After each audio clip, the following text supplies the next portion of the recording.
La Clarée, cette rivière bénie des dieux, coule à mes pieds. J'aperçois à travers les branches des arbres le mouvement de ces ondes transparentes qui varient, tumultueuses, calmes, grondantes ou monotones. J'ai sous les yeux le plus beau pays du monde. Une vie de courage, c'est le sous-titre de cet ouvrage écrit par une institutrice originaire de cette vallée qui porte le nom de la rivière qui la traverse, la Clarée. Elle y relate sa vie à travers le XXe siècle avec ses joies, ses peines. Le livre a été un succès international. C'est sur ses pas que nous vous emmenons aujourd'hui.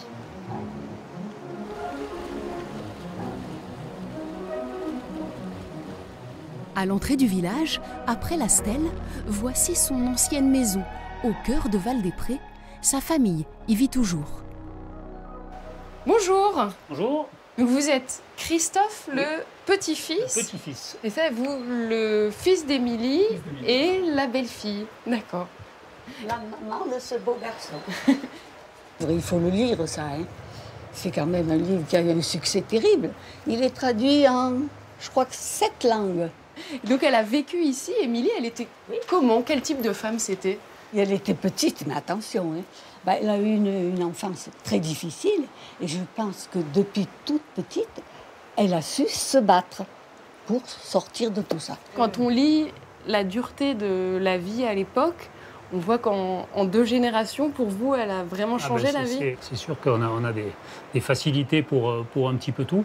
Avant, la vie, on n'avait pas de voiture, on n'avait pas de, voilà, les déplacements étaient beaucoup plus compliqués. Ma grand-mère, notamment, allait à pied pour faire l'école, voilà, toutes des choses comme ça. Là, maintenant, puis le travail des champs, ainsi de suite, pour se nourrir, quoi.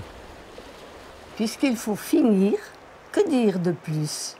Non à la violence. Non à l'injustice. Oui au pacifisme et à l'humain. Émilie Carle a marqué par ses récits d'époque et par son engagement contre un projet de voie rapide ici dans la Clarée, un combat transmis comme un héritage. Bonjour. Eh bien, bonjour, bienvenue à Val-des-Prés. Merci. Donc Thierry, vous êtes le maire du village. Émile, vous êtes toujours le président du collectif. Et vous avez connu Émilie Carle du temps de ses combats. Ben ça, c'est la première manifestation qui a eu lieu du temps d'Émilie Carle.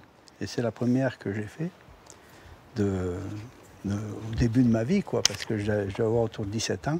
Qu'est-ce qui vous avait motivé à l'époque à descendre dans la rue? Ça se faisait, ça? Ben, ça se faisait pas, mais Émilie Carle était quand même arrivée à motiver les gens sur ce truc-là, parce que les gens étaient quand même vachement attachés à leur vallée.